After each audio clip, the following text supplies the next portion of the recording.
lagi sekali untuk Bapak Ibu sekalian. Mikrofonnya tolong dimatikan terlebih dahulu selama acara berlangsung dan jika memungkinkan bisa hidupkan kamera. Oke. Baik, sebelum saya mulai acara pada malam hari ini, sebelumnya saya mau sapa-sapa Ibu sama Bapak di rumah nih, gimana kabarnya? Baik atau dalam keadaan senang, happy? Coba acungkan jempolnya dulu. Wah, luar biasa semangatnya. Walaupun sudah malam, tapi energinya masih banyak dan masih semangat ya Ibu Bapak semuanya. Baik, sebelum mengarah ke sesi sharing nanti, kalau kata pepatah tak kenal maka tak sayang, maka izinkan saya memperkenalkan diri, saya Isna yang akan memandu sesi sharing pada malam hari ini dari awal hingga berakhirnya acara. Oke, di sini udah ada yang tahu belum nih sama narasumber kita nanti? Buat yang sudah tahu atau belum bisa di kolom chat sampaikan dulu biar saya tahu. Oke. Oke, ada yang sudah kenal, ada yang belum juga ya. Baik, mungkin di sini sebelum mengarah ke mendatangkan narasumber kita, izinkan sebelumnya saya mau memperkenalkan sedikit tentang narasumber kita. Baik, narasumber kita pada malam hari ini merupakan salah satu koordinator gerakan ekoenzim for Lake Batur, di mana kegiatan ini dijalankan dengan sukses dan berhasil menyatukan berbagai lapisan masyarakat, lintas agama, dan budaya. Dari sekian banyak leader, beliau terpilih menjadi koordinator gerakan ekoenzim for Lake Batur oleh teman komunitas. Kenapa? Karena beliau dianggap mampu berkomunikasi dengan baik ke berbagai pihak. Selain itu, beliau juga merupakan pendiri dari komunitas Alas Jerem Ketewel yang bergerak di bidang sosial kemasyarakatan dan lingkungan. Beliau lahir sekaligus besar di Gianyar pada 11 Juli 1972. Pekerjaan sehari-hari beliau selain sebagai penggiat lingkungan, profesi beliau merupakan seorang kontraktor. Pertama kali beliau mengenal ekoenzim pada tahun 2019 dari Bapak Inyoman Partu, anggota DPR RI, yang juga merupakan seorang aktivis atau penggiat lingkungan. Dan selanjutnya, beliau memperdalam ekoenzim dengan bergabung bersama komunitas ekoenzim Nusantara dan ekoenzim Indonesia di Facebook. Dari tahun 2019, beliau intens atau sangat sering membuat ekoenzim dan mengaplikasikannya, apalagi pada saat COVID-19. Saya rasa semua Bapak Ibu pada Zoom kali ini sudah sangat penasaran, bukan, dengan narasumber kita malam hari ini. Tanpa berpanjang kata lagi, mari kita sambut narasumber kita, Bapak Iwayan Puja ST.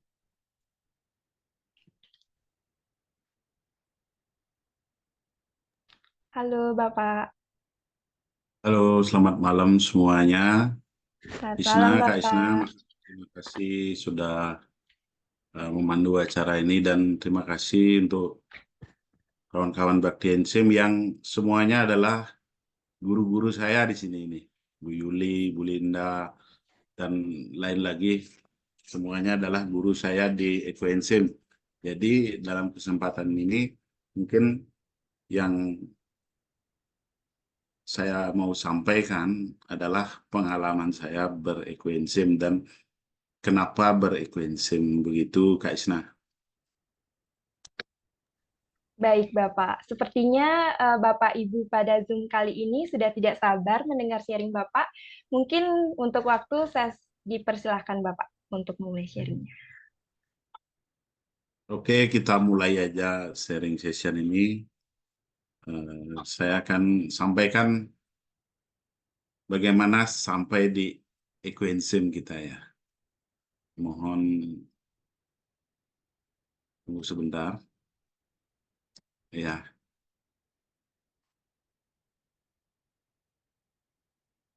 apa sudah bisa melihat? Sudah Pak. Ya. Nah, awalnya kita belum ekuensim dulu Kak Isna, teman-teman semua, senior-senior saya di sini, kita mempunyai keresahan yang sama mungkin ya, sebagai penghuni bumi, bagaimana kita membuat bumi dan kehidupan ini lestari, kan begitu ya. Kita ingin, kalau sendiri tentunya nggak bisa. Jadinya kita dipertemukan, semua orang punya keresahan. Cuman ada yang sangat resah, ada yang resahnya sedikit, ada yang cuek tentang bagaimana kelangsungan bumi dan kehidupan ini, gitu Kak. Lanjut, ini kita flashback. Di Zoom meeting Ensem Bakti 2 tahun lalu muncul di kenaan FB bagaimana pertama sekali bagaimana perubahan wajah bumi itu. Bumi kita semakin rusak kan begitu ya. Ya, seperti ini gambarannya dari tahun ke tahun. Nah, nanti bagaimana jadinya? Kalau kita tidak bisa menghentikan, minimal kita memperlambat bersama. Itu awal keresahan kita. Keresahan kita dengan bumi yang kita huni, tentang planet bumi dan tentang kehidupan di planet bumi itu yang membuat kita resah semua. Lanjut, problem bumi itu sebenarnya pasti sama pemikiran ibu-ibu, bapak-bapak semua. Ya, problem kita di bumi ini sampah. Sampah itu ya lebih spesifikasi saya secara apa namanya, kita klasifikasikan dulu. Pola pikir juga sampah. Pola pikir juga, perilaku sampah. Saya juga, saya merunut diri Pak saya, Puja, berkaca diri saya. Iya, Maaf, Pak. kami bagaimana Bu? tidak melihat layarnya yang kedua atau ketiga, hanya yang nomor 1 di share screen-nya. Apakah Bapak Ibu juga Oh sama? gitu. Iya, betul. Sama. Ya, masih di halaman 1. Iya. Masih halaman 1, Pak Pujo. Ya. Ditusor ke bawah mungkin Pak, halaman yang ketiga itu Pak. Diklik yang halaman ketiga Pak.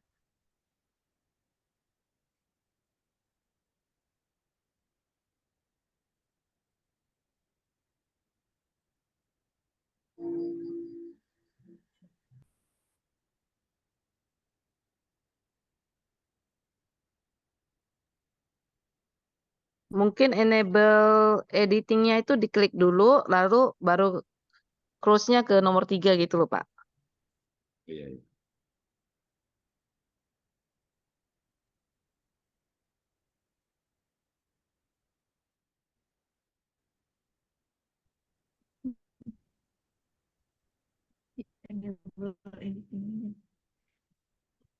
Ya, enable editingnya diklik dulu itu.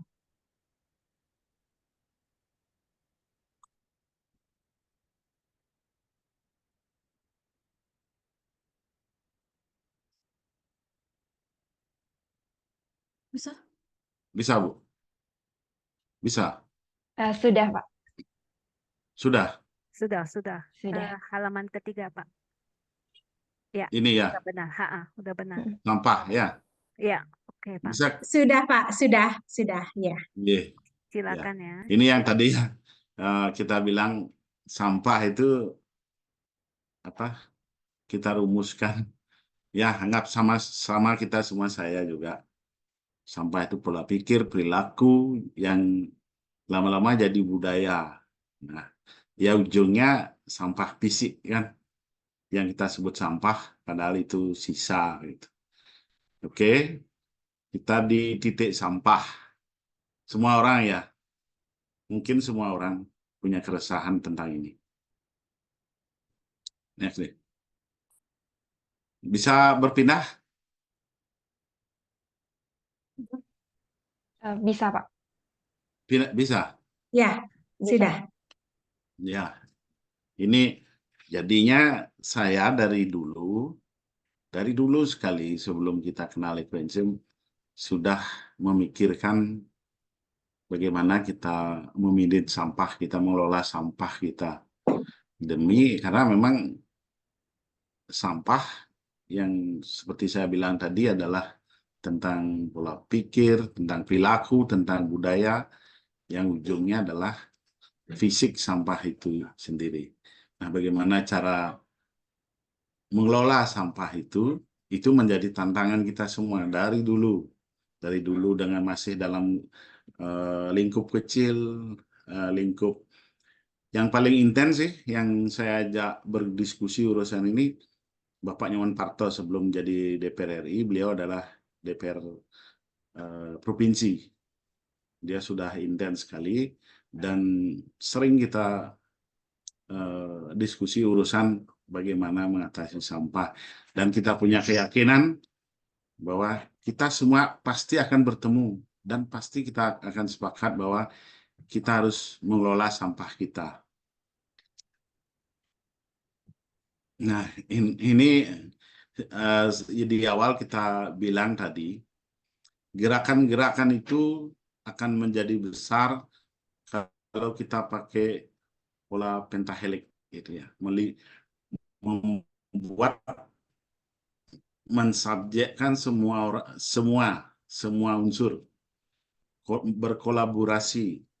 Kita yang kita klasifikasikan di sini adalah akademisi, komunitas, di sini bisa bisnis, kalau kita urusan sampah tadi bisa bisnis masuk di sini, yang terpenting pemerintah, dan terakhir media. Nah, kalau sudah saling berkontribusi, berkolaborasi, semua elemen subjek ini, niscaya suatu gerakan itu, apalagi yang di awal saya sebut tadi adalah bagaimana kita mengelola sampah, akan menjadi lapang, seperti itu. Nah, saya sendiri secara pribadi sudah punya konsep household waste management, bagaimana sampah kita sendiri, kita harus mengelolanya. Mengelola dalam arti sampah itu, kunci dari pengelolaan sampah sendiri adalah memilah. Kami sendiri di rumah sendiri tanpa tanpa ada interupsi dari pemerintah, kita melakukan memilah itu sudah bertahun-tahun, termasuk ibu kami yang sudah tua, kita ajak menjadikan memilah itu sebuah kebiasaan, memilah sampah itu sendiri menjadi habit, menjadi kalau nak milah belum beres kayaknya, seperti itu. Itu yang kita lakukan di rumah, dan banyak teman-teman melakukan secara mandiri ini. Akhirnya ketika kita ketemu di komunitas, keresahan kita sama, dan kita tawarkan solusi household waste management ini. Mungkin ini salah ketik tadi. Nah, yang pertama kan kita bicara sampah organik. Kita punya lebih dari 60%, 60 bahkan 70% sampah organik. Ini punya saya, Tebo Modern saya ini, saya buat tahun 2015. Ini tidak penuh, meskipun cuman treatmentnya biasa aja dengan air aja, siram, lembab, jaga lembabnya, tidak penuh-penuh dia. Ketika mau penuh ke atas, kita pindah naruhnya yang lagi satu, sekian bulannya ini sudah down, sudah turun dia. Jadinya seperti itu. Saya sama sekali belum pernah memanen kompos dari Tebo Modern saya, tidak seperti teman-teman di Cemengawan. Saya dalam kesempatan ini terima kasih sekali. Ini tahun 2015 saya buat konsep Tebo Modern dengan narasinya bahwalah bahwa Tebo itu dulu adalah kearifan lokal kita, bahwa rumah orang Bali, mohon maaf ini saya sampaikan kearifan lokal kita di Bali, sepetak rumah sikut sata namanya, pasti menyisakan satu halaman di belakang sebagai media pengelolaan sampah. Semua kita buang ke sana karena dulu tidak ada plastik. Semua buang di sana, yang segar menjadi makan hewan peliharaan. Ada ayam, itik, mungkin di Bali banyak yang pelihara babi juga, ada sapi. Di sanalah tempat kita, di Tebo itu, di bidang itu. Nah, sekarang Tebo sekarang banyak dialih fungsikan Tebo yang berupa ruang lahan itu, banyak yang jadi rumah kos sekarang, banyak yang jadi, kalau di daerah pariwisata jadi villa, mungkin jadi penginapan. Kita buat Tebo ini seperti ini, mencari ke bawah dengan pertimbangan bahwa sampah organik yang kita masukkan akan menjadi makanan bagus bagi mikro dan makroorganisme yang ada di dalam tanah. Jadinya secara tidak langsung kita juga berbagi kepada makhluk lain. Kalau saya bicara holistiknya, kita tidak jadi salah satu makhluk Tuhan, masih mau berbagi dengan makhluk di bawah tanah sekalipun, seperti itu. Nah, itu impian saya dari tahun 2015. Dan terima kasih sekali teman-teman di Desa Adat Cemengawan, di bawahnya Pak Balik, itu bisa menggerakkan Tebo ini di bawah binaan Pak Nyoman Parto, disupport, karena teman-teman itulah keunggulan teman-teman di sana, semuanya mau. Kalau saya meskipun saya dari 2015, tapi saya aja sendiri tidak bisa berkembang. Nah, teman-teman di sana luar biasa. Jadi Desa Cemengawan itu sudah menjadi sentra edukasi setiap tentang bagaimana pengelolaan sampah yang benar-benar berbasis masyarakat dan desa. Itu di Cemengawan lah yang terbaik menurut saya saat ini. Nah, demikian sekilas tentang Tebo modern, di mana dari 60-70% sampah organik kita masukkan di sini, termasuk daun-daun dari tanaman. Kadang-kadang juga kalau saya sudah lama itu, kadang-kadang kita ketemu bangkai tikus masuk juga di sana, karena dia organik semua, tidak akan ada bau karena metananya dilepas dan diserap oleh tanah di bawah, pasti tidak bau.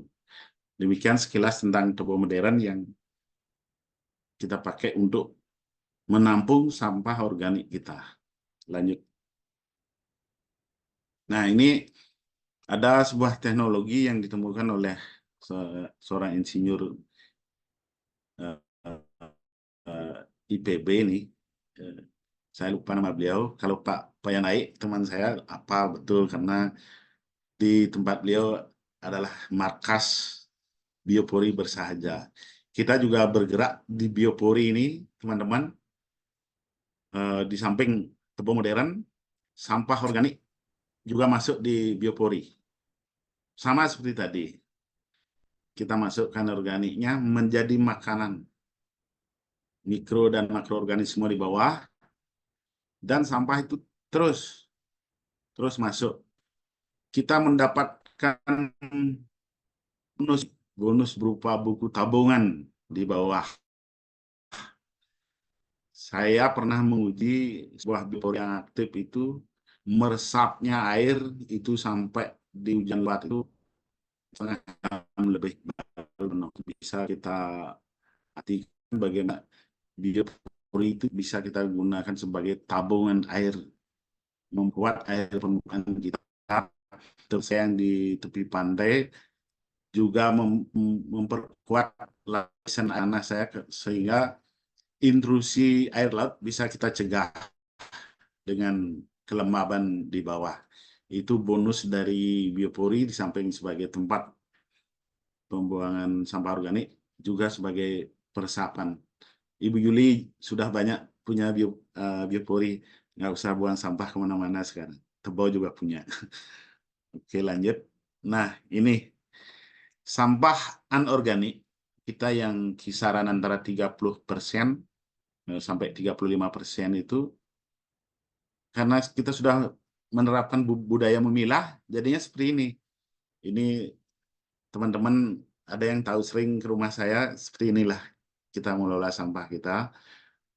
Yang residu, yang recycle karena seperti saya sebutkan tadi tentang pentahelix itu, ada bisnis di sini. Bank sampah bisnis yang tidak profit oriented, tapi bagaimana sampah itu bisa menjadi berkah gitu. Meskipun hanya bawa 2 kampil di tabungan bertambah 4.000, 5.000, nggak apa-apa. Yang penting sampah jadi duit. Dia tidak masuk ke saluran air, tidak sampai ke laut dan mencemari laut kita. Itu kita minit, kita bawa ke bank sampah untuk dikembalikan lagi kepada pabrik. Nah, di sini kita bebankan pemerintah atau TPA kita hanya dengan residu. Kenapa residu? Karena kita tidak bisa mengelolanya, diperlukan teknologi yang bagus. Karena kalau kita bakar di rumah akan menjadikan pencemaran. Mungkin pemerintah memikirkan kita, kalau pengelolaan sampah household waste management ini bagus, kita sudah meringankan beban pemerintah tentang sampah, sehingga pemerintah hanya memikirkan bagaimana untuk mengurus residu agar tidak mencemari, agar dalam pembakarannya tidak beracun, seperti itu. Nah, dari awal, dari sebelum mengenal ekoenzim, ini yang kita lakukan dalam mengolah sampah. Nah, setelah diperkenalkan oleh suhu saya, guru-guru saya ini, terutama enzim bakti yang intens, kita jadi punya di antara waste kita, sisa-sisa kita di rumah itu ada yang bagus. Ada yang bagus loh. Yang bagus itu karena ilmunya ekoenzim, ya seperti inilah. Bisa dilihat, Ibu? Kak Isna bisa ya? Bisa. Bisa. Seperti ini. Bisa. Ya. Ini seperti inilah jadinya. Ekoenzim itu membuat saya sendiri dan di antara teman-teman komunitas itu sama gilanya. Kalau tidak buat ekoenzim, kayaknya belum tidur, kayaknya belum mandi gitu. Jadinya kita keranjingan dengan ekoenzim. Nah, karena dari banyak mentor, dari terutama Dr. Joen sendiri, lewat Zoom ini saya sampaikan salam hormat saya. Terima kasih sekali sudah memberikan banyak ilmu tentang ekoenzim dan turunannya, seperti itu. Nah, ekoenzim,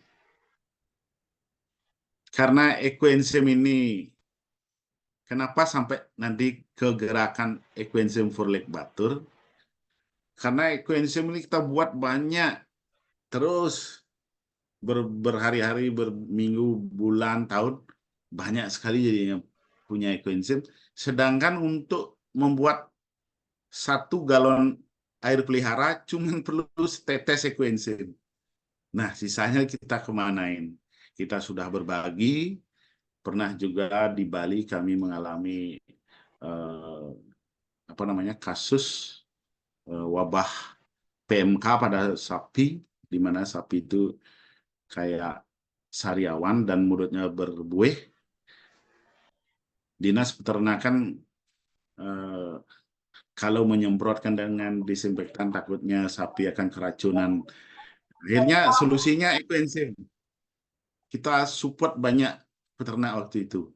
Juga karena kami di Bali banyak ada komunitas atau peternak babi yang kena wabah ASF, ekoenzim ini sangat efektif.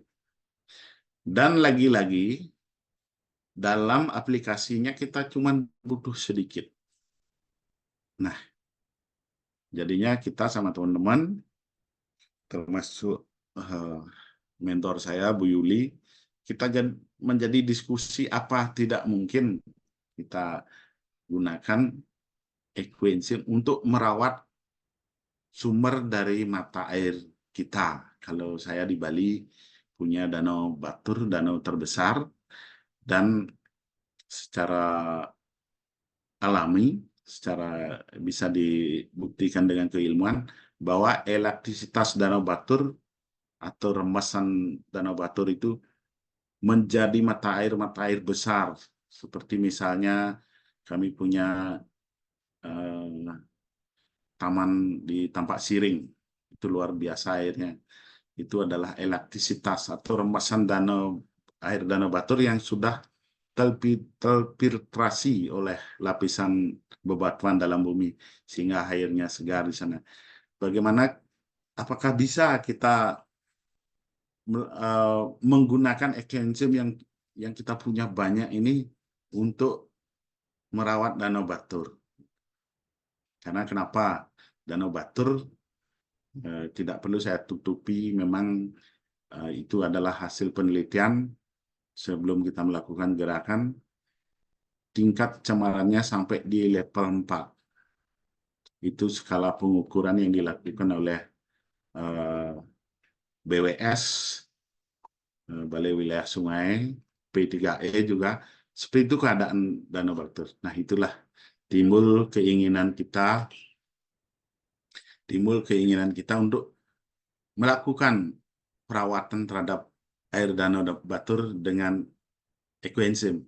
Itu ide kita, komunitas-komunitas lingkungan yang keranjingan membuat ekoenzim, yang rata-rata banyaknya seperti dalam gambar, yang mungkin setiap rumah ada beberapa ton punya, seperti itu. Lanjut. Nah, terbersihlah sebuah ide melakukan gerakan ekoenzim for Lake Batur. Kita diskusinya panjang dengan Bu Yuli, dengan Pak Weda, dan teman-teman lain. Terutama saya disupport oleh teman-teman komunitas saya, leader-leader yang luar biasa hebat seperti Gus Norma, Rian Gabler, Mbak Awi yang militan-militan sekali, Pak Bale, Adi Cipta, Pak Agus Eka, Pak yang naik. Itu teman-teman komunitas, leader-leader yang yang sangat militan untuk lingkungan. Kita diskusinya mengerucut apa bisa kita melakukan penuangan atau merawat air Danau Batur dengan ekoenzim. Tentu ini menjadi pemikiran kita semua. Banyak hal yang kita pikirkan, baik itu faktor spiritual, karena air Danau Batur merupakan pemandian Betari Dewi Danu, seperti itu kepercayaan kita di Bali. Nah, itu menjadi tantangan kita, dan akhirnya kita kembali ke pola di awal, berkolaborasi, kemana kita mestinya dulu kita lakukan diskusi. Kita dibina oleh Bapak Nyoman Parto, kebetulan beliau adalah dari sisi pemerintah, dari government. Beliau juga bagian dari komunitas itu sendiri. Kita mendapat arahan, kita harus melakukan ini ABC. Seperti yang kita sebut di awal, penerapan pentahelix itu dalam gerakan ekoenzim for Lake Batur yang melibatkan atau mensubjekkan semua unsur itu. Ya, yang pertama akademisi. Tentu guru kita Dr. Joen On, seorang akademisi yang melakukan riset dan sudah melakukan hal yang sama. kita sebagai bahan literasi kita. Pernah juga salah satu danau yang dirawat karakternya sama dengan Danau Batur, sehingga dari sisi akademisi kita sudah layak. Kita bisa pertanggungjawabkan secara keilmuan kalau kita melakukan penuangan di Danau Batur. Selanjutnya, sisi holistik.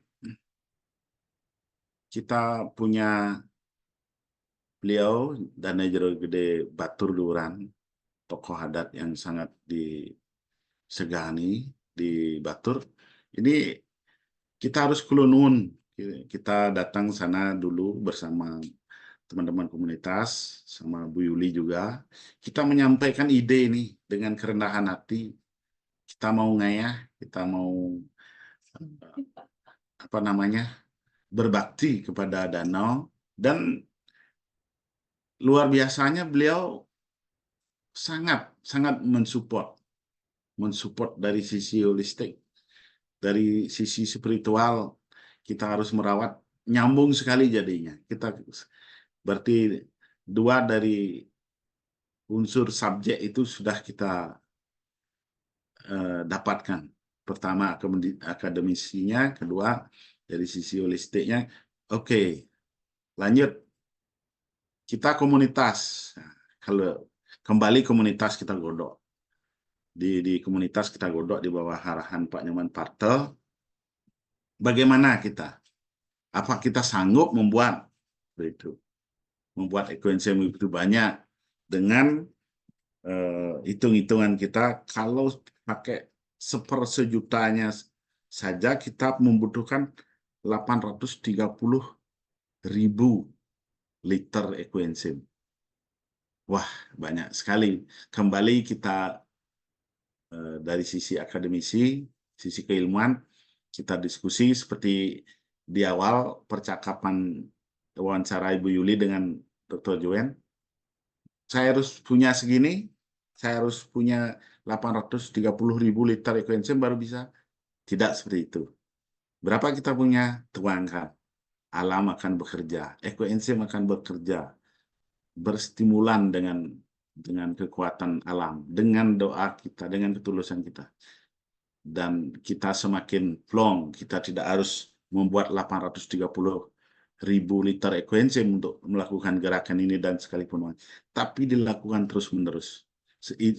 Formula seperti itu yang Dr. Joen berikan kepada kita. Dan komunitas menyanggupi untuk itu. Ayo kita berbakti, kita gotong royong. Lanjut. Nah, setelah kita melakukan penuangan demi penuangan di ranah komunitas, mendapat respon positif dari pemerintah. Awalnya dari sisi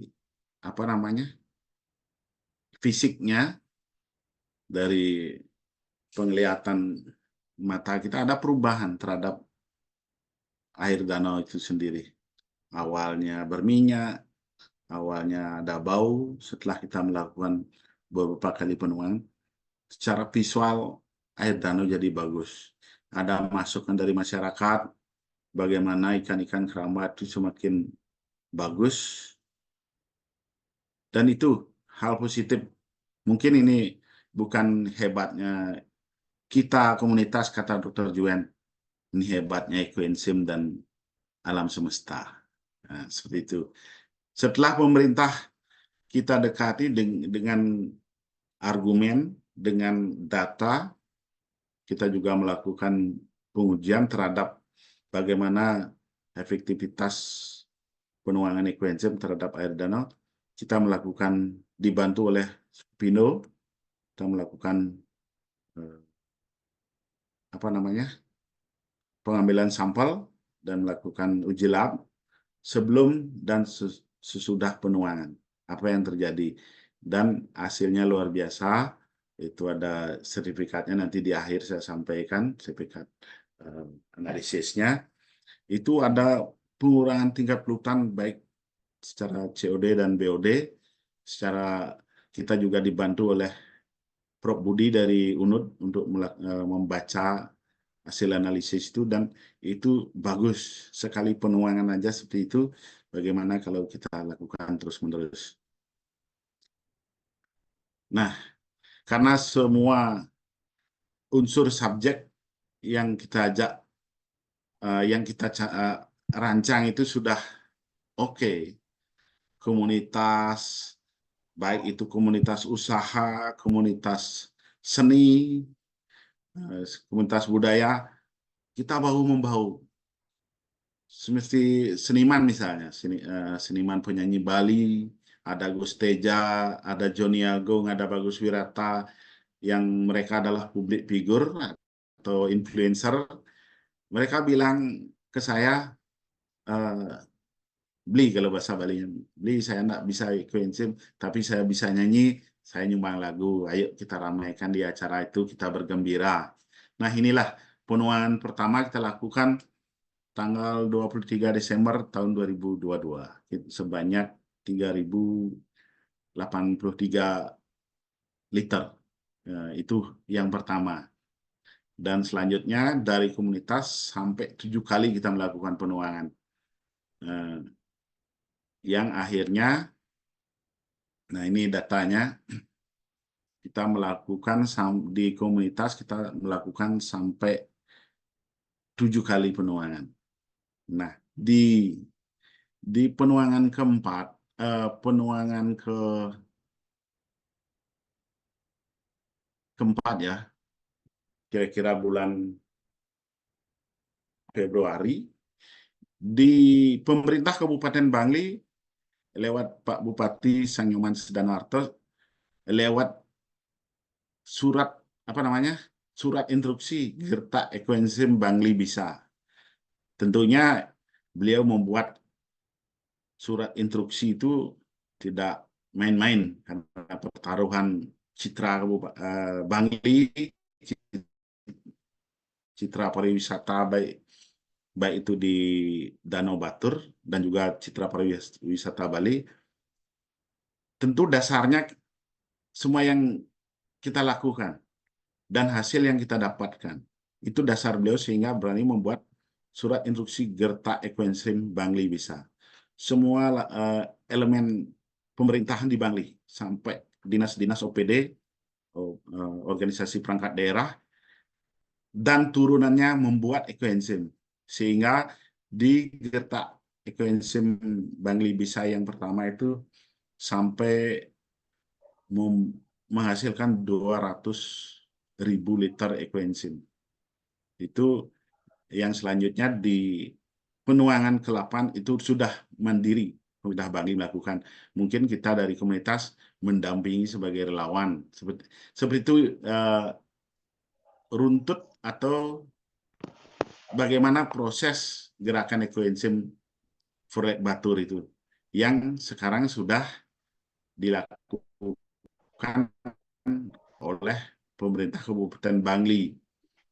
Dari kami sendiri dari komunitas, kita melakukan gerak ini dengan edukasi bagaimana tidak berekoenzim saja, kita tidak menuangkan ekoenzim saja di danau untuk merawat danau, tapi mengubah pola pertanian yang awalnya dari kimia, kita ajak untuk ke organik lewat ekoenzim. Next. Gerakan dilanjutkan oleh pemerintah Kabupaten Bangli dengan periode penuangan 2-3 minggu. Dengan total penuangan sampai tanggal 3 Mei kemarin.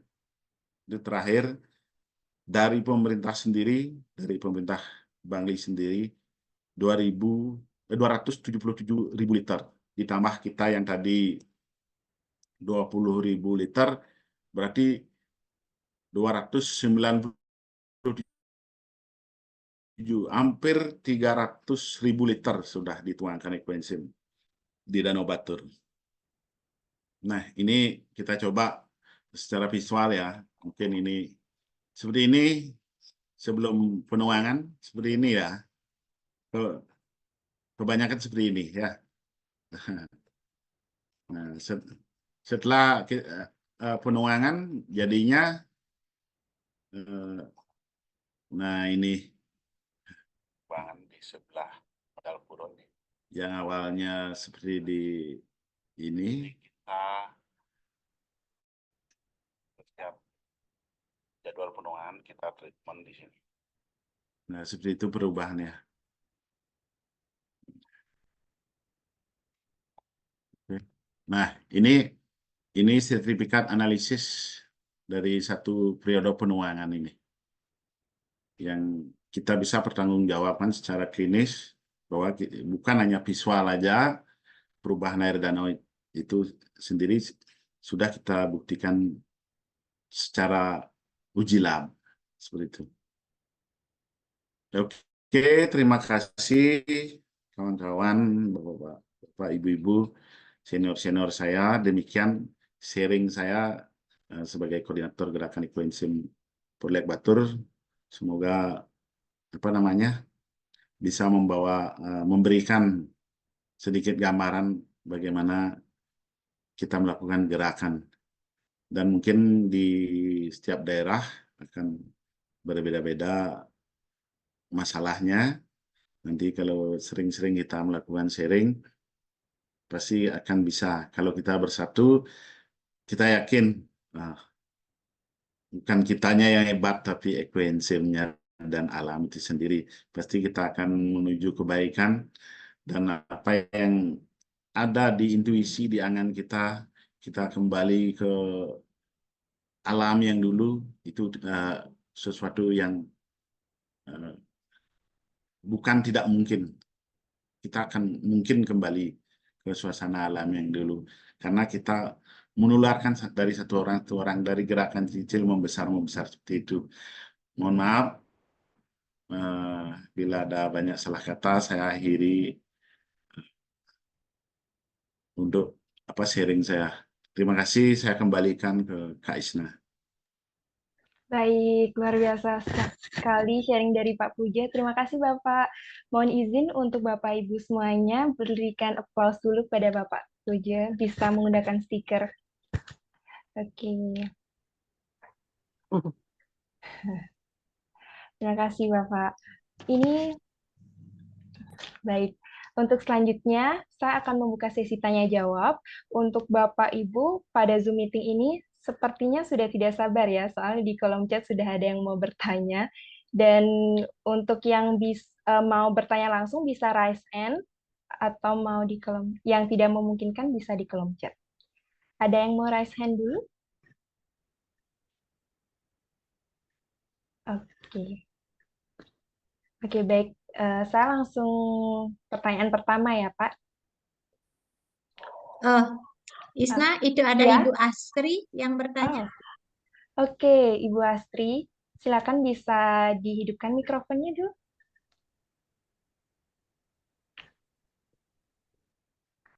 Halo, selamat malam. Selamat malam, Ibu. Sorry. Terima kasih banyak untuk penjelasannya tadi, Pak Pugia, sangat menarik buat saya. Saya perkenalkan, nama saya Asri, salah satu akademisi juga yang sedang melakukan riset terkait dengan pengolahan sampah, terutama pengolahan sampah di Bali. Nah, dari beberapa poin yang Bapak sampaikan tadi, ada beberapa yang menurut saya menarik. Salah satunya terkait dengan keresahan mengapa akhirnya kita harus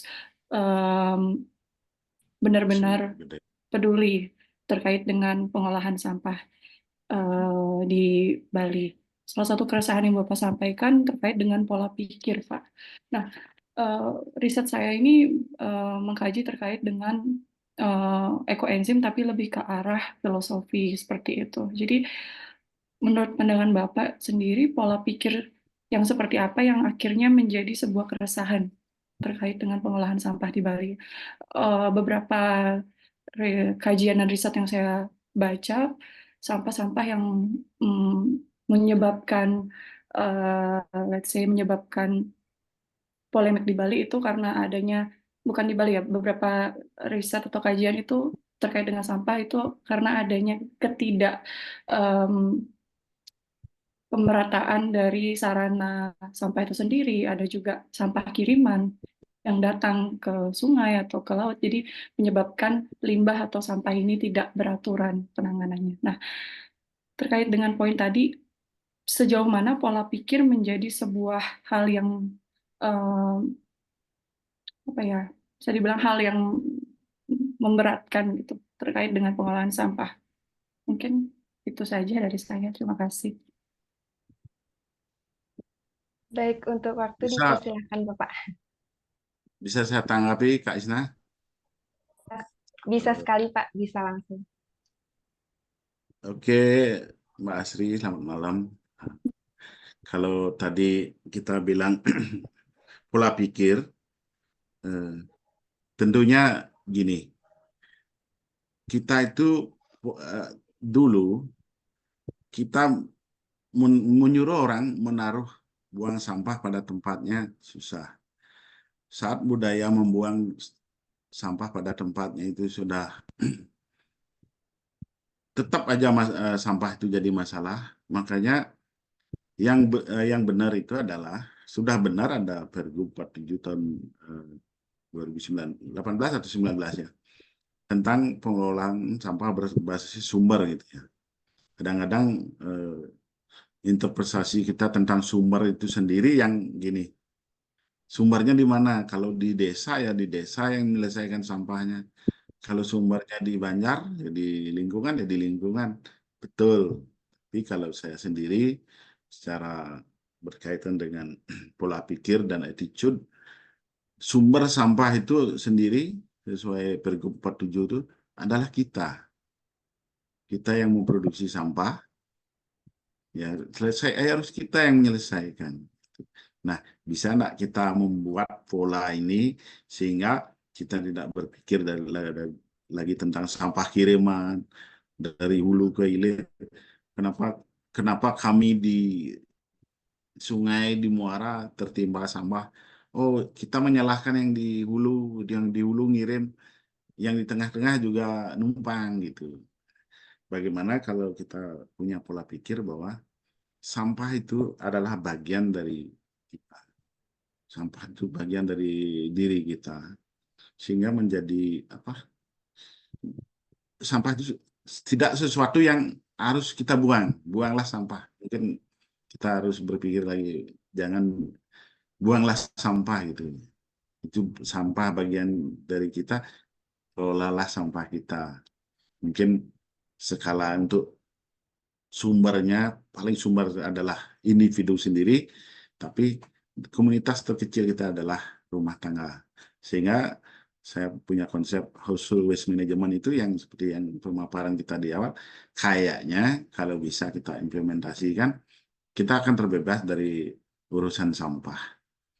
Demikian juga kalau kita di Bali, kalau saya juga harus melakukan otokritik terhadap diri saya orang Bali.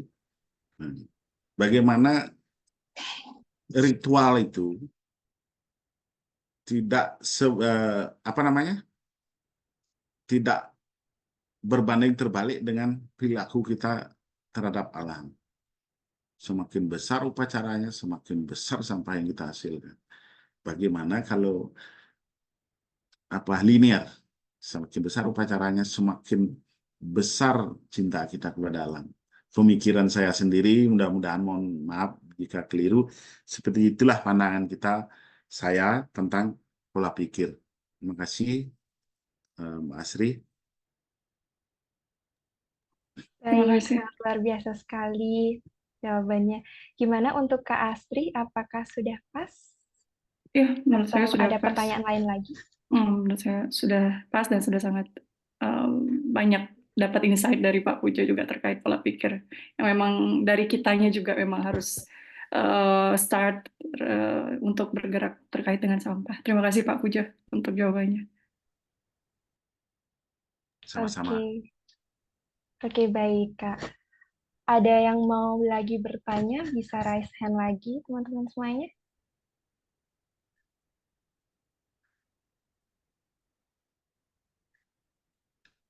Oke, sepertinya ini tidak ada yang mau raise hand lagi. Pak, izinkan saya untuk membaca pertanyaan di kolom komentar ya.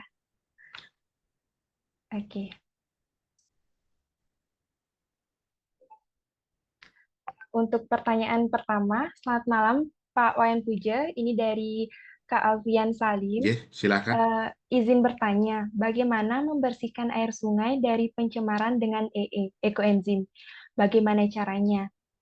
Saya pernah melihat salah satu sekolah di Medan membuat ekoenzim. Hasil yang didapat ekoenzim itu dituang ke sungai kecil yang dekat dengan sekolah tersebut dengan tujuan untuk membersihkan air sungai kecil tersebut. Tapi faktanya yang saya lihat sungai kecil tidak berubah kualitas dan kondisinya. Sungai kecil tersebut tetap saya kotor, airnya dan ada sampah di dalamnya, baik sampah organik maupun sampah anorganik. Terima kasih. Sudah jelas, Pak, pertanyaannya? Bisa langsung dijawab, Dari Pak. siapa Kak Isna? Dari Kak Dari siapa yang Alfian bertanya? Salim. Kak Alfian ya. Iya. Malam Kak Alfian. Kemarin kita di Bali juga pernah melakukan riset ini dengan sahabat saya, Pak Wayan Laik. Kita membuat semacam infus gitu ya, tetesan kecil terus-menerus. Itu di depan salah satu lapak ini ayam goreng itu di daerah sini Batu Bulan. Untuk bau kita bisa mengatasi itu. Tapi ekoenzim tidak mampu untuk memungut sampah plastik. Itu masalahnya. Sungai itu akan tetap kotor, tapi ekoenzim yang diteteskan terus-menerus mampu mengurangi bau di sana. Airnya tetap karena memang air limbahnya banyak, artinya rumah tangga itu membuang air comberan segala macam keluar itu, tetap aja airnya akan kotor.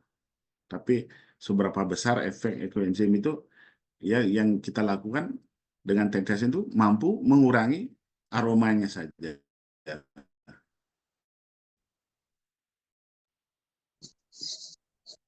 Dan kalau secara logika, kalau memang ada, kita harus juga dibarengi oleh perilaku kita. Ekoenzim adalah salah satu media aja, seperti yang kita lakukan di Danau Batur. Di samping kita datang sana membawa ekoenzim, kita juga melakukan edukasi di bantaran danau, sehingga penduduk di sana itu paham bagaimana ekoenzim itu bekerja. Ekoenzim tidak bisa sendiri. Terusnya kita menuangkan ekoenzim, terus pertanyaannya kimia, terus saja ada residu kimia masuk, itu akan menjadi sesuatu yang berlomba. Kita rawat airnya dengan ekoenzim, di bantaran danau pun terjadi perubahan perilaku terhadap alam, dari pola tanam kimia ke pola tanam organik. Dari mereka biasanya membuang sampah ke danau, mereka kelola sampahnya seperti yang saya sebutkan di awal. Demikian Kak Alfian, makasih. Terima kasih Pak Wayan. Jadi masalahnya saya sudah tahu lah. Berarti pihak dari sekolah tersebut tidak memberi edukasi kepada warga-warga di sekitar pinggiran sungai. Mereka hanya membuat, lalu hasilnya itu dituangkan. Tapi mengedukasi warga di sekitar bantaran sungai itu tidak dilakukan. Terima kasih masukannya Pak Wayan. Terima kasih Kak Alfian. Tambahan dikit juga, karena ekoenzim ini banyak manfaatnya, kita menyebarkan ekoenzim itu jadi gampang, kayak kalau orang sales bilang jual mobil Avanza itu gampang nggak pakai. Kalau menurut saya di Bali, manfaat ekoenzim ini banyak sekali, terutama untuk kesehatan. Kita secara tidak langsung memberikan manfaat, bisa mengedukasi. Kan biasanya orang kalau dapat manfaatnya, apa yang kita sampaikan cepat masuk. Seperti itu Kak Alfian. Terima kasih. Ya, terima kasih. Terima kasih Bu Moderator. Baik, apakah sudah terjawab, Kak Alfian, Oke, pertanyaannya? terima kasih. Ya, Baik, terima kasih kembali. Ini ada yang raise hand lagi. Untuk Kak Rawi Atnyani bisa hidupkan mikrofonnya untuk bertanya.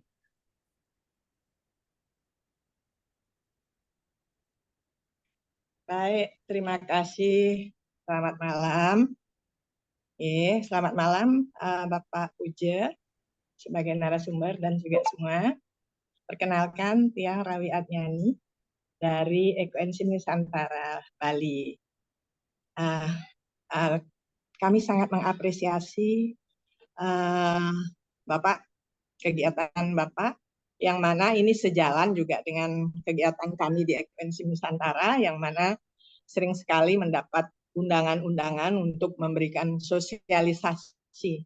Jadi kami terakhir ini selain mengedukasi tentang ekoenzim, kami juga selalu mengedukasi, maaf yang tutup video, apa dibuka, mengedukasi tentang bagaimana sampah itu pentingnya dipilah dan kemudian selain untuk digunakan sebagai ekoenzim juga bisa digunakan sampah organik khususnya untuk membuat kompos seperti penanganannya bisa dengan modern, biopori, komposter tumpuk dan sebagainya itu juga kami lakukan. Kami sangat mengapresiasi.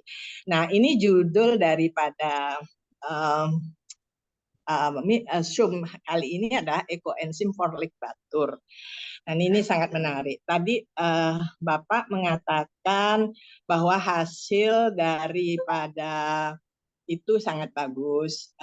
Itu bisa kami tahu mungkin di info itu hasil mulai dari yang tidak baik menjadi baik itu apakah seterusnya di awal-awal dari penuangan yang pertama sampai ke sekian atau seterusnya sampai apakah sudah diamati sampai yang terakhir Bapak? Yang terakhir maksudnya tahun sekarang kan 2024, 2023. Memang kami dari Ekoenzim Nusantara waktu itu memang mohon maaf tidak ikut berperan serta di penuangan ekoenzim di Batur ini karena pada waktu itu kebetulan kami sedang membuat menggarap bank ekoenzim. Jadi kami fokusnya di sana dan lagi pula kami cukup berhati-hati untuk menangani mentreatment danau yang menjadi sumber daripada kehidupan di masyarakat di Bali. Nah, tapi itu semua ada keinginan untuk hal itu, cuman kami memutuskan waktu itu belum dulu berpartisipasi, tidak dulu berpartisipasi karena waktu itu kami dapat menyarankan mungkin waktu itu kita dapat ketemu dengan Bapak Bupati dan lain-lain staf dan sebagainya, mungkin termasuk kepala dinas dan sebagainya itu kami dapat bertemu, kami menyarankan waktu itu dipandu oleh peneliti yang memang membidangi khusus penelitian tentang air dengan ekoenzim, mentreatment air dengan ekoenzim. Nah, kebetulan mungkin tidak dipakai saran itu, jadi kami memutuskan belum ikut dulu, yang mana kami berfokus untuk membuat pusat edukasi di Denpasar, di Jalan Soputan.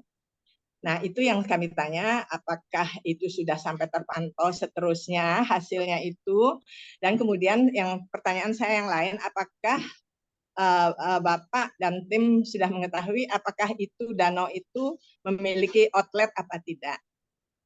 Nah, itu mungkin itu dulu pertanyaan saya. Dan apakah sudah tetap berkoordinasi mungkin dengan seperti dengan P3E dan sebagainya. Itu saja Bapak. Terima kasih itu atas mudah-mudahan bisa saya mendapatkan jawaban yang tepat. Terima kasih. Oke, langsung saja Ibu Rawi. Tentunya seperti saya sampaikan di awal, kita gerakan ini kita melibatkan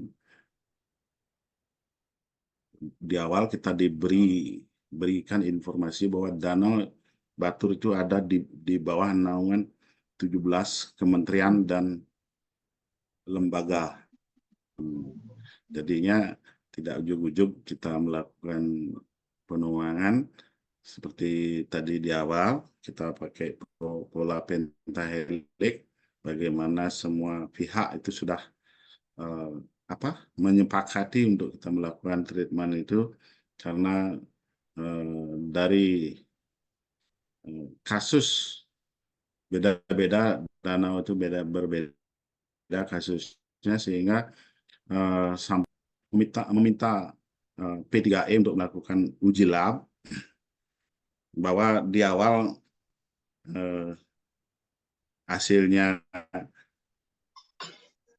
keasamannya tinggi, karena waktu itu P3E sendiri menyatakan bahwa formulasi yang dilakukan adalah 93 banding 7, sehingga kalau dari rasio 1:1000, apalagi 1:1.000.000, jauh sekali, berarti sangat asam memang.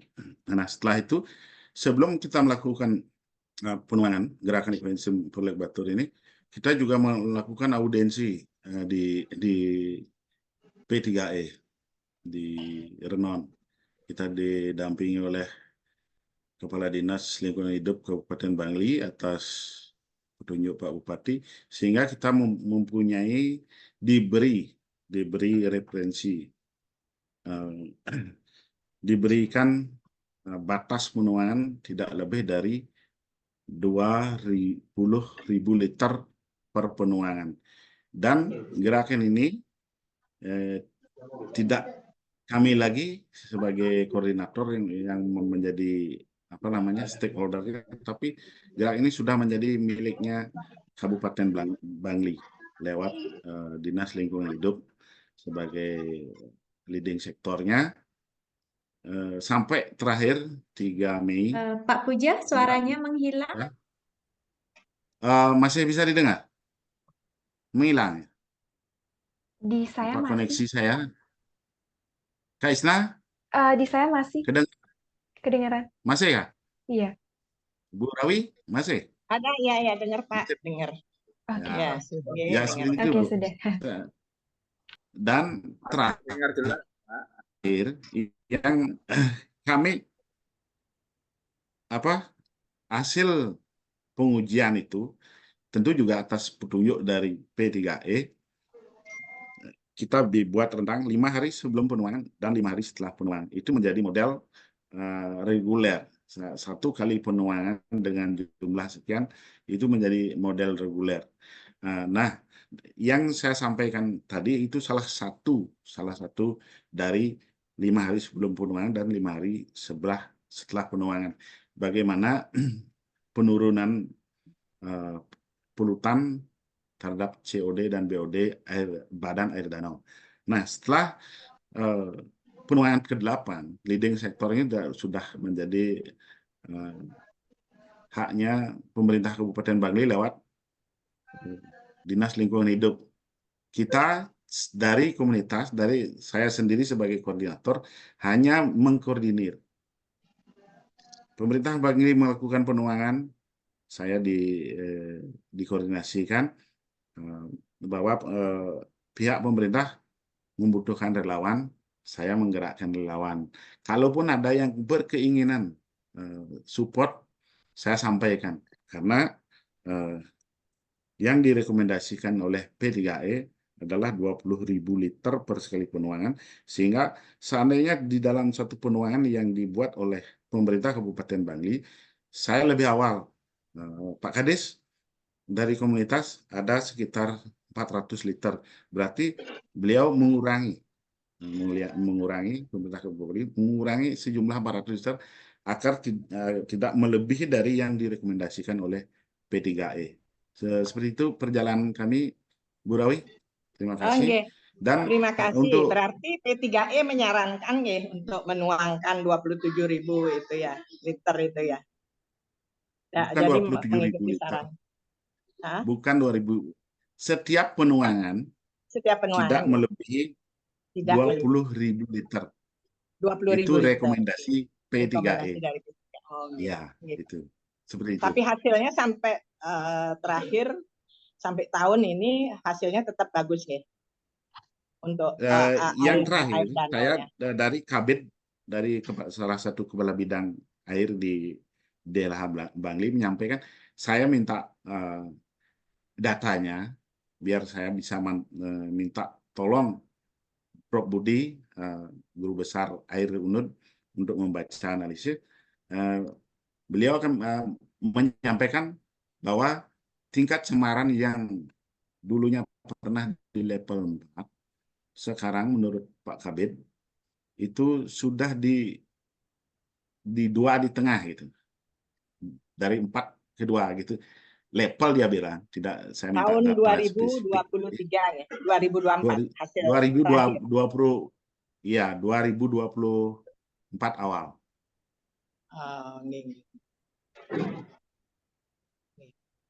Ya, terima kasih. Dan saya juga sampaikan gini, termasuk Pak Joko adalah guru saya juga di awal-awal, saya banyak belajar, bahkan sempat diberi frekuensi. Mudah-mudahan beliau juga menyimak. Sangat terima kasih sekali. Dan di awal saya ingin, di awal saya dan Pak Nyoman Parto, ayo Pak Joko yang lakukan ini, kami di support dari belakang, karena beliau bilang, mohon maaf saya masih fokus untuk Bank Ekoenzim, jadinya beliau nggak mau, padahal saya berikan beliau sebagai senior, anggaplah kalau saya tahu yang pertama bahwa Ekoenzim itu beliau, saya ingin beliau, tapi waktu itu mungkin lebih cenderung ke membuat Bank Ekoenzim, artinya kita tidak jadi bareng sama Pak Joko, seperti itu. Baik, terima kasih penjelasannya Pak Wayan Huja. Semoga apapun niat baik, semoga menjadi baik nantinya pada akhirnya. Itu aja. Kami Sungkara dan semua salam pasti juga. menginginkan ada niat baik. Semua pasti menginginkan. Terima kasih. Sama-sama Ibu. Baik, untuk Ibu Rawi, apakah sudah pas pertanyaan dengan jawabannya? Atau mau yang ada ditanyakan lagi? Yang tadi Bapak tahu, satu mungkin yang belum terjawab, apakah danau itu adalah danau yang tidak memiliki outlet, Bapak sudah tahu? Tahu, saya tahu, karena kita sebelum ini juga mendatangkan Bu Dokter, sekarang beliau sudah profesor. Danau Batur adalah danau tertutup tanpa outlet. Tetapi saya sebutkan tadi, Danau Batur mempunyai elektrisitas, punya remesan, Bu. Jadi punya remasannya yang menjadi mata air, salah satunya di Mengening, Tampak Siring, dan juga di hulunya Telaga Wajah. Itu salah satu elektrisitas Danau Batur. Baik, terima kasih. Baik, apakah sudah Ibu? Cukup untuk. Iya, terima kasih Ibu. Ya. Mohon izin Ibu Isna, Mbak Isna. Iya, silakan. Ya, saya Cok Muter dari P3E. Mungkin tadi Ibu Rawi sempat menyebut P3E. Jadi kami dari P3E sejak awal memang selalu mengawal terkait dengan adanya gerakan penuangan ekoenzim di Danau Batur ini. Kami juga sempat melakukan FGD dengan beberapa pakar yang ada di Udayana terkait bagaimana efektivitas, bagaimana gerakan ini bisa mengendalikan pencemaran yang ada di Danau Batur. Memang pada saat itu ada beberapa rekomendasi yang diberikan oleh para pakar terkait dengan bagaimana kita melakukan penuangan ekoenzim di Danau Batur. Jadi mungkin tadi koreksi dikit, kita tidak merekomendasikan 20.000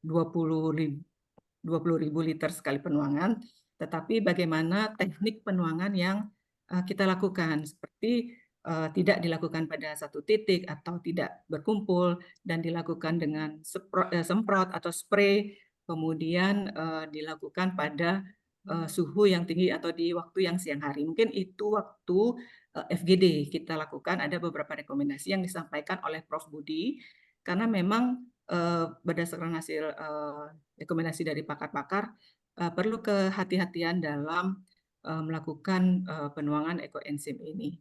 Sehingga kami juga saat ini sedang berproses untuk melakukan kajian yang melibatkan juga Prof. Eti dari IPB untuk kita sama-sama melakukan kajian terkait dengan bagaimana efektivitas yang bisa kita lihat dampaknya terhadap Danau Batur ini. Mungkin itu yang mungkin bisa kami sampaikan. P3I tetap mengawal, Pak. Jadi kami setiap ada kali penuangan ekoenzim, kami selalu mengambil kualitas air Danau Batur.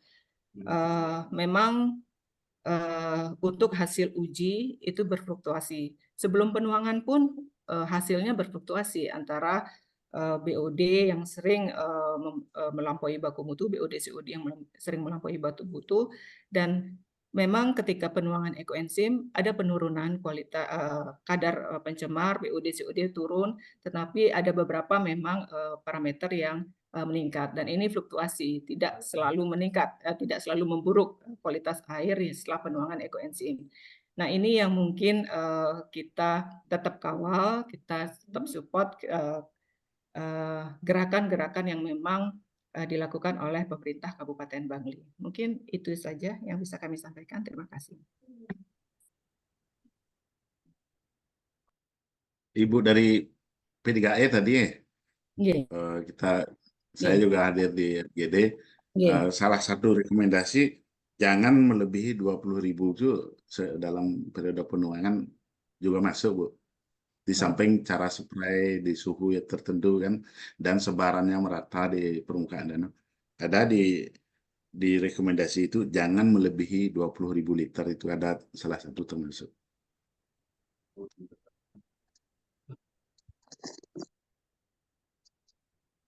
Baik, selanjutnya apakah ada yang mau raise hand lagi? Mau bertanya?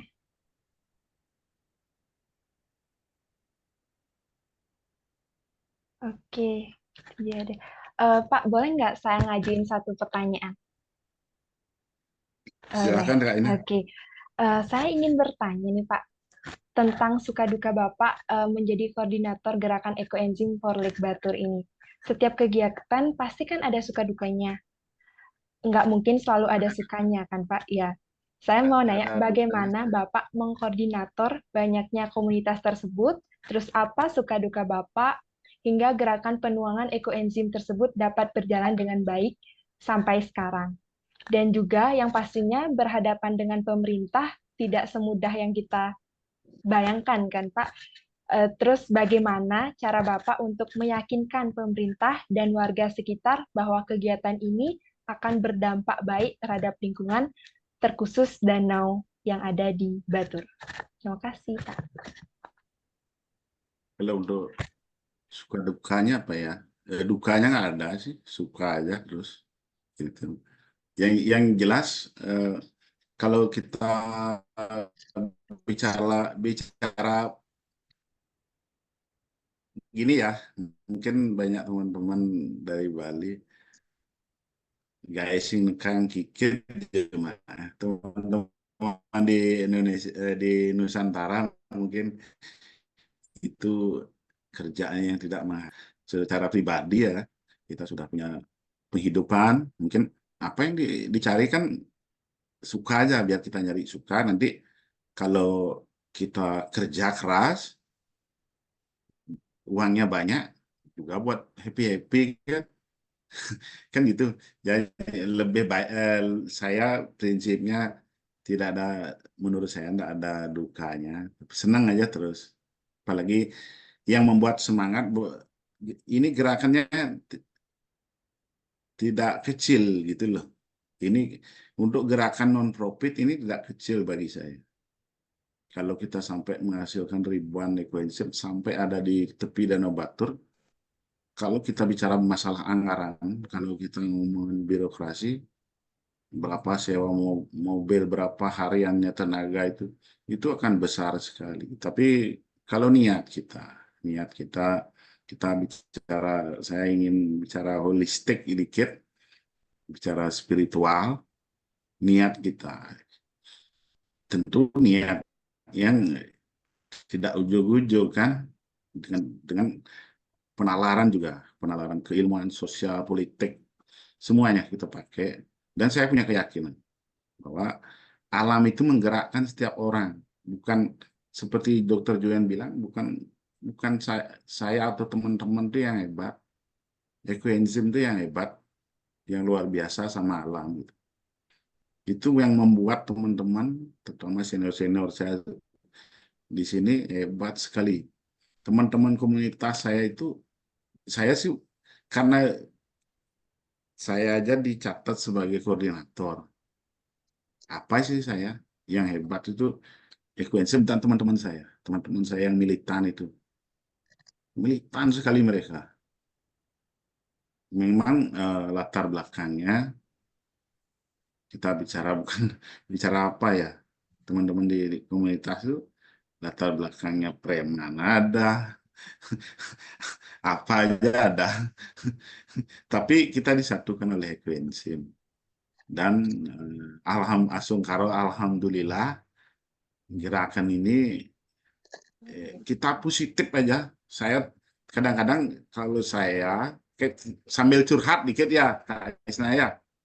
Kalau saya melakukan sesuatu itu, saya jarang sekali membedah dengan teori kritis. Saya lebih cenderung membedahnya dengan teori fungsional struktural. Saya lihat sisi baiknya, gimana ya udah jelas hal yang bagus kita berikan, pasti alam itu merespon positif. Bagusnya apa? Bukan bagus menurut saya saja, menurut teman-teman komunitas, tapi banyak pihak. Termasuk tadi ada dari Ibu yang dari P3E juga itu memberikan rekomendasi, itu berarti bagus. Tapi beliau tentu punya apa namanya rambu-rambu di kedinasan yang tidak boleh seliar kita di komunitas. Tapi kita terima kasih banyak sama pihak, kita bisa melakukan bakti kepada pertiwi, kepada bumi kita, itu yang penting.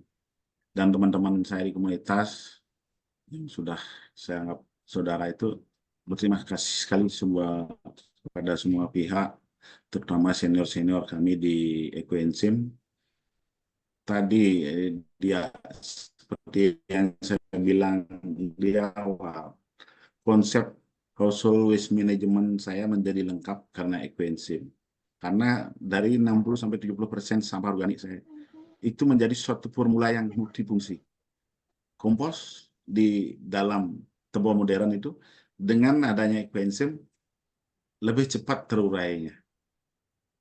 Pelengkap, ekoenzim itu pelengkap di dalam konsep household waste management ini. Semoga ini apa yang saya ucapkan hari ini seperti saya membuat konsep tebal modern tahun 2015. Mungkin teman-teman bisa kita lihat di jejak digital, seperti itulah saya narasikan tebal modern itu. Dan memang gerakannya masif. Terima kasih sekali di teman-teman kita di Desa Adat Cemawon itu. Satu desa bikin, bagaimana hebatnya itu. Kalau saya, pemikiran saya hanya saya aja yang mengaplikasikan, tapi di sana satu desa. Nah, sekarang saya punya, seperti tadi salah satu penanya, siapa ya? Mak Asri ya, Kak Asri ya. Bagaimana pola pikir itu intuisi saya saat ini, bagaimana sampah itu adalah bagian dari kita. Seperti 10 tahun ke depan kita akan membenci mobil karena di mana-mana kita macet gitu. Pasti benci kita mobil, nak pingin beli mobil yang terbaru kayak dulu kan gitu. Punya uang dikit, ganti mobil baru gitu. Coba 10 tahun ke depan ini intuisi aja. Kita akan membenci mobil yang bikin macet jalan. Itu nggih, hanya untuk seluruh Kak Isna. Makasih. Terima kasih sekali Pak, jawabannya sangat luar biasa, keren sekali. Boleh saya minta izin untuk teman-teman di Zoom ini berikan applause, love, atau jempolnya kepada Pak Puja. Oke, keren sekali. Ya, sangat luar biasa sekali ya teman-teman. Saya bertanya, Ibu. Baik, bisa dilanjut. Ada yang mau ingin bertanya? Ya, Oke, yang raise hand. Pak Dedi, bisa hidupkan mikrofon. Ya, terima kasih Mbak Isna, Pak Puja. Hanya saya mungkin tidak bertanya, hanya mengapresiasi apa yang disampaikan terutama tentang pola pikir Pak Puja ini benar-benar bisa merubah mindset diri saya. Dan ini akan saya teruskan ke beberapa kawan atau keluarga. Itu saja apresiasi Bu Mbak Isna. Terima kasih Pak Puja, terima kasih. Baik, terima kasih Pak Dedi. Sama-sama Kang Dedi. Baik, selanjutnya di sini ada Kakak Rosmala dari Medan, raise hand. Bisa hidupkan mikrofonnya. Baik, terima kasih. Selamat malam Pak Puja. Sungguh salut atas Selamat malam, Kak Ros. apresiasi banget buat Danau Baturnya. Begini Pak, saya mau tanya. Kebetulan saya di Medan dari EcoEngine Nusantara. Tadi saya dengar, maaf saya juga terlambat masuk. Jadi tidak mengikuti dari awal. Nah, penuangannya di Danau Batur itu apakah titiknya menyebar atau di titik yang sama setiap penuangan, 8 atau 9 kali penuangan itu, nomor 1. Kemudian nomor 2, danau seperti kita ketahui Danau Toba itu danau yang termasuk danau paling besar ya Pak ya, dan masuk 7 keajaiban dunia. Nah, kalau Danau Batur bisa dihitung gitu ya dari volume airnya untuk perbandingan berapa ekoenzimnya sehingga 20.000 liter ya penuangan ekoenzimnya. Nah, kalau untuk Danau Toba sepertinya yang dikelilingi oleh 7 kabupaten kota itu saya juga nggak tahu apakah pernah dihitung itu airnya sehingga kita bisa memperkirakan berapa liter kita akan tuang ke Danau Toba. Karena ketika terlalu banyak juga jadi asam begitu kan. Nah, seperti itu mungkin pertanyaan saya Pak. Terima kasih. Oh ya, makasih Kak Ros. Untuk Danau Batur, kita penuangannya seperti yang direkomendasi oleh P3E, kita menyebar. Kita disediakan atau pihak pemerintah support kita dengan boot, kita angkut ke tengah danau, kita tebar merata, dan kita lakukan di siang hari, di saat air danau itu bergerak. Jadinya tidak, kalaupun di awal itu hanya seremoni, kita nuangnya pakai botol kecil untuk seremoni di luar, tapi yang banyak itu yang ribuan liter itu kita tuangnya di dalam Kak. Nah, untuk di Danau Toba sendiri, wah, nggak kebayang itu. Danau Toba itu saudaranya Laut Kaspia ya, yang membelah Turki gitu ya. Itu luar biasa, itu saya pingin sekali ke sana, belum kesampaian. Mudah-mudahan satu hari bisa main ke sana. Mungkin treatmentnya bisa dengan cara lain Kak Ros. Mungkin di bantaran danau kita berorganik gitu. Dan kita tidak membuang apa namanya waste atau kita tidak buang sampah atau kotoran ke danau, dan kembalikan apa namanya ekosistem danau itu seperti apa. Itu caranya. Kalau treatment kita di Toba luar biasa itu 7 kabupaten kota ya Ya, yang 7 kabupaten kota yang mengelilingi Danau Toba. yang menggiling itu. Kalau siapa bupatinya, kan jadinya urusan birokrasi. Nanti kalau kita bisa dalam skala komunitas, mungkin kita mempengaruhi kehidupan di bantaran danau, bagaimana biar tidak mencemari. Kita berorganik kan, tidak berkimia gitu. Salah satu cara juga, apalagi kita punya ekoenzim. Berekoenzim. Kita untuk sehari-hari kita aplikasikan ekoenzim untuk pertanian, itu lebih bagus menurut saya. Karena Danau Toba itu luas sekali. Kalau ekosistemnya kembali, pasti danau itu bagus lagi. Terima kasih, Mak. Terima kasih, Pak. Tapi mungkin kalau menurut saya nih, tidak bisa memang hanya 1 kabupaten saja di lokasi kita penuangan. Jadi harus serentak di 7 kabupaten yang mengelilingi Danau Toba tersebut. Jadi seperti kalau menurut saya ya agak sulit gitu, Pak. Kenapa? Karena itu tadi jumlahnya air itu berapa ton yang harus akan kita tuang, dan ketika menuang itu memang harus ya pakai sarana kapal kali ya, seperti ya sampan atau apa gitu yang bisa mengelilingi begitu. Jadi tidak bisa sesederhana Danau Batur ya, Pak. Ya, betul Kak Ros. Kalau Danau Toba itu yang apalagi ada lintas kabupaten ya, lintas teritori ya. Kalau kita bicara kebijakan birokrasi itu memang susah. Kalau kompleks ya, Pak. Bisa sih, ya. Kalau bisa sih gubernurnya yang punya gini sebagai leading sektor, bisa menggerakkan seluruh kabupaten seperti itu. Kalau misalnya kita bisa adopsi Bangli untuk gerakan ekoenzim itu, kan gubernur yang menggerakkan di sana kan luar biasa kan. Gubernurnya yang dibisiki. Iya. Baik, terima kasih masukannya, Pak. Untuk mudah-mudahan kita bisa mengikuti jejak teman-teman di Bali untuk melakukan di Danau Toba tercinta, ikonnya Sumatera Utara.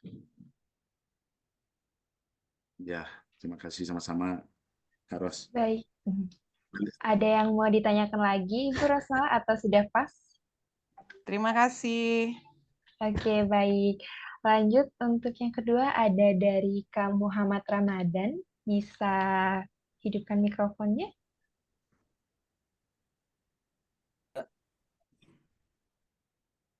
Perkenalkan, sebelumnya nama saya Muhammad Ramadan, saya dari Bandar Lampung. Saya ingin bertanya untuk bagian kompos, Pak, yang ekoenzim. Itu kan kita melakukan kompos dengan ekoenzim dengan menuangkan cairan murni ya, Pak, ya, ekoenzimnya. Itu ada perbandingan khusus nggak, Pak? Dan wadahnya gitu, Pak, kayak tempatnya harus di lahan terbuka atau memakai kompos bag dan drum kompos gitu, Pak?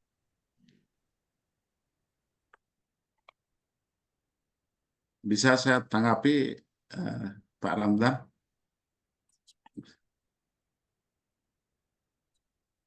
Bisa saya tanggapi, Kak Isna? Bisa, Pak. Bisa, silakan langsung saya, Pak. Kalau untuk kompos ya, Pak, kalau pengalaman saya sih, saya lebih cenderung komposnya di alam gitu loh. Kalau biasanya kan pakai komposter yang tertutup kan. Nah, kalau pengalaman saya tidak pernah pakai komposter tertutup. Saya pakai perbandingan menyiram atau melembabkan kompos itu dengan perbandingan 1:1000 aja. Kita siramin setiap 2 hari biasanya. Lalu saya tutup pakai terpal seperti itu, Pak.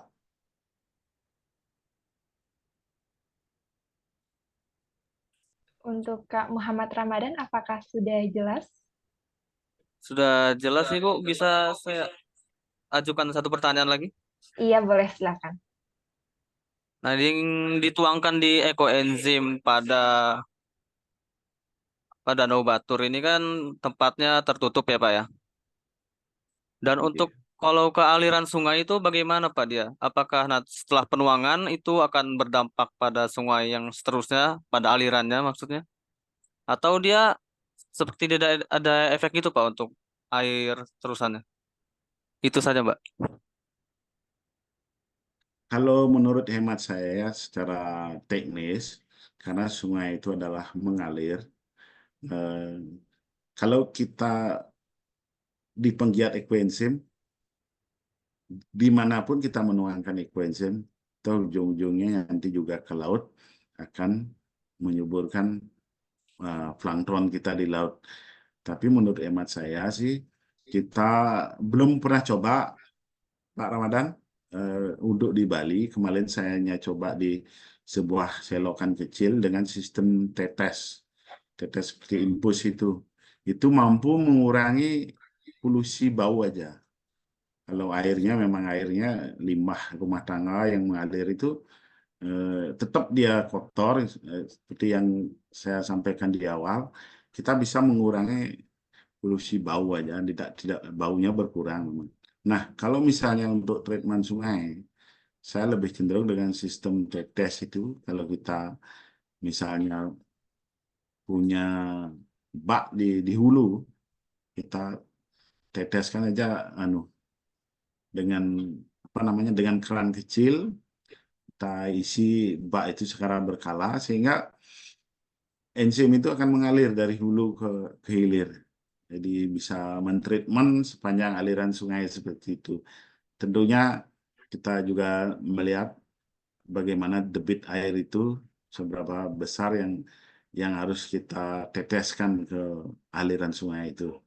Seperti itu, Pak Ramadan. Apakah sudah pas, Kak? Sudah, Ibu. Terima Iya. kasih atas jawabannya, Pak. Baik, terima kasih. Sama-sama, Pak Ramadan. Oke, selanjutnya ada yang raise hand lagi?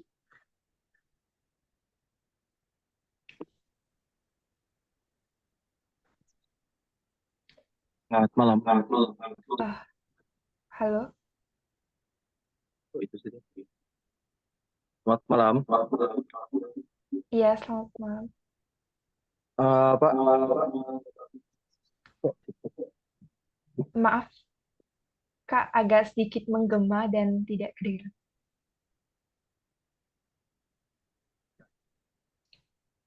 saya mau tanya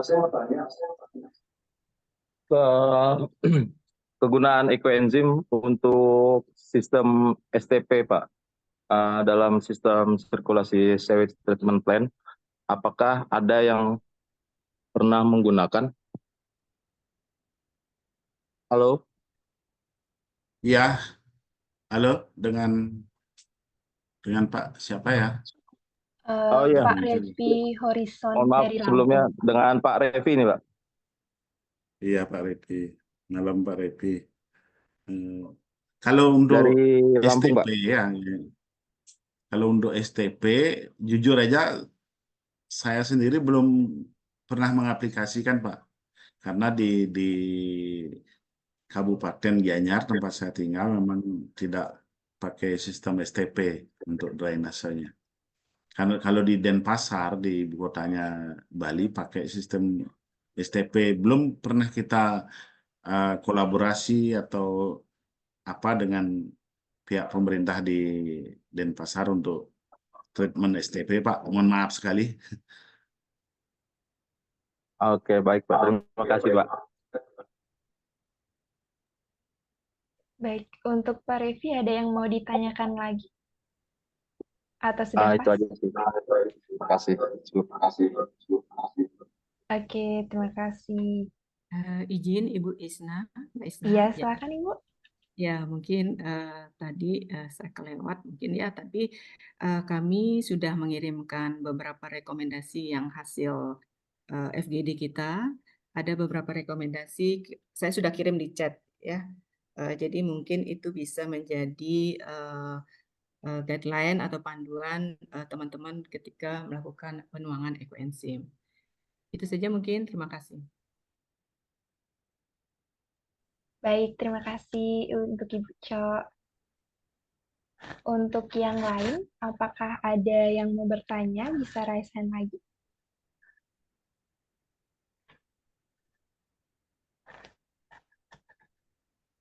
Oke, kalau tidak ada yang mau raise hand, izin saya bacakan lagi untuk pertanyaan di kolom komentar ya, Pak.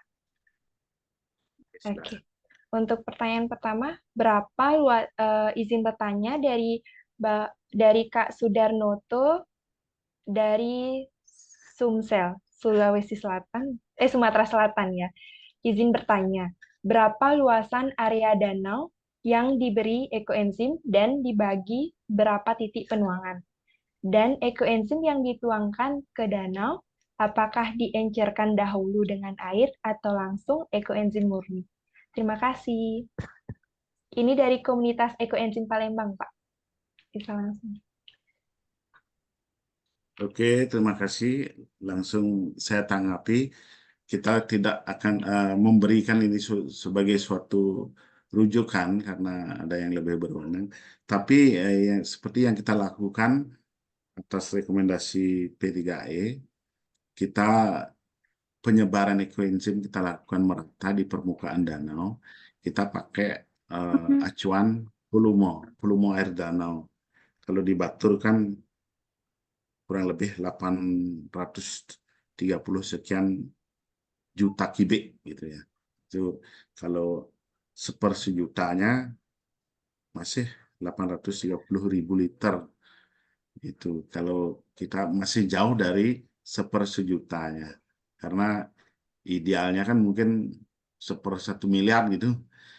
Kita tidak punya hitung-hitungan pasti seperti saran Dr. Joen karena ekoenzim itu adalah mikroba aktif. Kalau kita tuangkan dan mendapat respon bagus dari alam itu cara bekerjanya juga makin bagus seperti itu. Kita tidak pakai luasan, tidak mencampur lagi, tapi menuangkan secara merata. Kalau kita jalan pakai boot sambil nuangan sehingga langsung merata dia itu. Oke. Gitu Kak Isna, silakan. Iya. Baik, saya mau mungkin dari Bapak ini bisa ajukan jempol kalau misalnya udah sesuai dengan pertanyaannya yang dijawab. Oke, lanjut saya mau untuk pertanyaan yang terakhir ini Pak. Bagaimana dengan tali air yang mengairi sawah? Apakah boleh disiram ekoenzim Pak? Takutnya padi pada mati. Dari Bu Emi. Oke, terima kasih Pak. Kalau untuk pertanian, boleh izin Bu Yuli yang menjawab, karena saya cuman mengkonsumsi berasnya saja, saya tidak ikut bertani. Kalau yang praktisinya langsung aja ada Bu Yuli. Silakan Bu Yuli. Oke, mungkin boleh sedikit Ibu. Baik, terima kasih Pak Puja, terima kasih Isna. Coba dibacakan sekali lagi, Ga. Oke, bagaimana dengan baik Ibu izin. Bagaimana dengan tali air yang mengairi sawah? Apakah boleh disiram ekoenzim? Takutnya padi pada mati. Mungkin bisa dijelaskan sedikit. Terima kasih. Oke, malam Bu Emi. Ya, saya akan menjelaskan sedikit di sini. Jadi Ibu jangan takut karena saya sendiri mengairi menuangkan ekoenzim itu di sumber air yang masuk ke sawah. Nah, jadi kita mestinya memang rajin sekali menuangkan ekoenzim di saluran air yang masuk ke sawah kita. Tujuannya agar residu-residu atau zat-zat kimia yang ada di air yang mengairi sawah kita itu bisa dilepas atau zat-zat kimia itu bisa terlepas yang dicerna oleh ekoenzimnya. Nah, jadi tidak hanya akan membuat sawah itu menjadi sehat, tanahnya, tetapi airnya juga, tentunya juga binatang-binatang atau ekosistemnya bisa kembali normal. Kalau kita rajin nuangin ekoenzim di saluran air yang masuk ke sawah. Nah, jangan khawatir, padi tidak akan mati karena ekoenzim kecuali Ibu mungkin naruhnya banyak banget gitu ya. Tetapi setiap kali kita nuangin mungkin 5 liter gitu di air yang masuk itu sangat bermanfaat sekali. Kalau dosisnya mungkin sawahnya saya nggak tahu sebesar berapa, tetapi kalau misalnya sawahnya kecil ya tuanginlah sedikit seperti yang tadi Pak Puja bilang dan juga Dr. Joan bilang, berapa banyak ekoenzim kita punya dan berapa luasnya diperkirakan aja, jangan sampai dia ekoenzimnya terlalu banyak. Karena sawah saya yang di kampung saya itu cukup besar, bukan besar ya, jadi tanahnya seperti terasering begitu. Jadi saya tuangin ekoenzimnya 5 liter itu ya setiap beberapa hari lah. Nah, jadi itu sangat membantu sekali kesuburan tanah dan juga airnya menjadi juga sehat yang mengaliri sawah kita. Karena kan kita tahu bahwa air-air yang masuk ke sawah kita itu mereka datang dari atas ya. Kalau saya kebetulan bagian paling bawah, nah air-air itu sudah mengandung banyak sekali zat-zat kimia atau pestisida. Nah, jadi semakin sering kita menuangkan ekoenzim di sawah tersebut, tanah dan airnya pun akan menjadi lebih baik kondisinya. Ya, itu yang bisa saya sampaikan ke Bu Emi. Baik, terima kasih Bu Yuli. Oke, untuk Bu Emi, apakah sudah dijawab pertanyaan udah pas? Mungkin bisa anjingkan jempolnya kalau sudah pas. Ya, terima kasih Bu. Terima kasih. Oke, baik. Sebelumnya, saya ucapkan terima kasih banyak pada Pak Wayan Puja karena sudah sharing di sini. Dan karena keterbatasan waktu juga, mohon izin saya untuk mengakhiri dari sesi pertanyaan kali ini. Kalau misalnya ada pertanyaan lebih lagi tentang ekoenzim dan lain sebagainya, bisa ditanyakan di grup yang kalian ikuti, nanti akan dibantu jawab oleh teman-teman penggiat lingkungan yang memang lebih paham atas pertanyaan kalian. Baik, sebelum saya mengakhiri Zoom kali ini, saya ada kata-kata nih untuk teman-teman pada Zoom kali ini. Bumi kita mengalami perubahan dari tahun ke tahun. Kita harus sadar tentang hal tersebut. Karena masalah dari bumi kita sendiri yang membuatnya, bukan bumi. Seperti contoh, kita membuang limbah non-organik ke danau ataupun laut. Padahal kita bisa memakai berbagai macam cara yang ramah lingkungan, seperti yang dijelaskan oleh Pak Puja, untuk mengatasi limbah tersebut, mulai dari tebing modern, biopori, dan pemilahan sampah. Kita semua pasti tahu, air adalah sumber kehidupan yang akan kita wariskan ke anak cucu kita. Namun, sayangnya banyak danau yang sudah tercemar karena limbah non-organik yang membuat partikel baik yang ada di dalam air tersebut menjadi rusak. Jika sudah tercemar, apa yang akan kita wariskan kepada anak cucu kita nanti? Apakah kita tega membiarkan generasi yang akan datang meminum air yang sudah tercemar?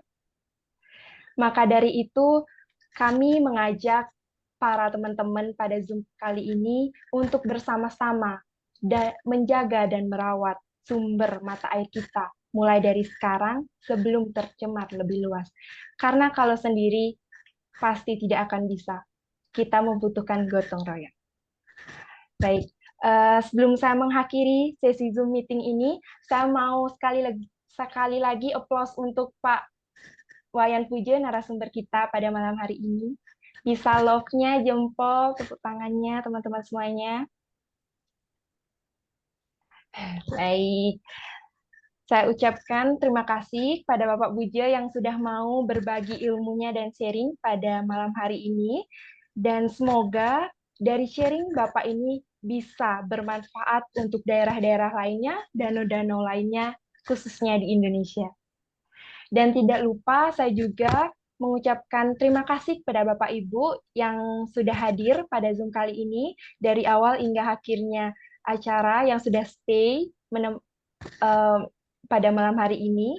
Saya mohon maaf jika ada salah kata yang tidak sengaja saya ucapkan. Sekian Zoom meeting pada malam hari ini. Selamat malam dan selamat beristirahat Bapak Ibu semuanya. Selamat malam. Terima kasih Mbak Isna. Saya mau menambahkan sedikit di sini. Ya. Terima kasih Oke, banyak baik. semuanya. Silakan Ibu. Ya, nggak apa-apa.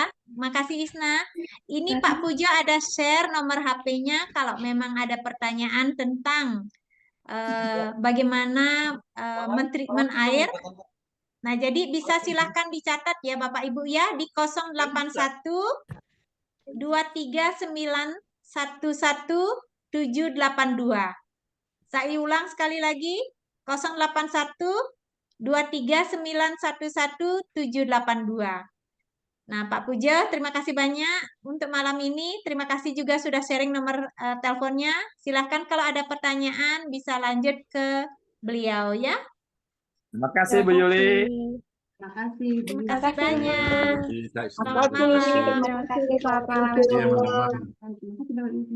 Terima kasih Pak. Terima kasih Pak Puja. Malam, Terima Ibu. kasih semua. Terima kasih Pak Puja, Pak Agus. Makasih Nanang Puja. Oke Pak, oke. Makasih Pak. Selamat malam. Keren Pak Puja, Terima keren. kasih Pak. Selamat malam. Salam semuanya.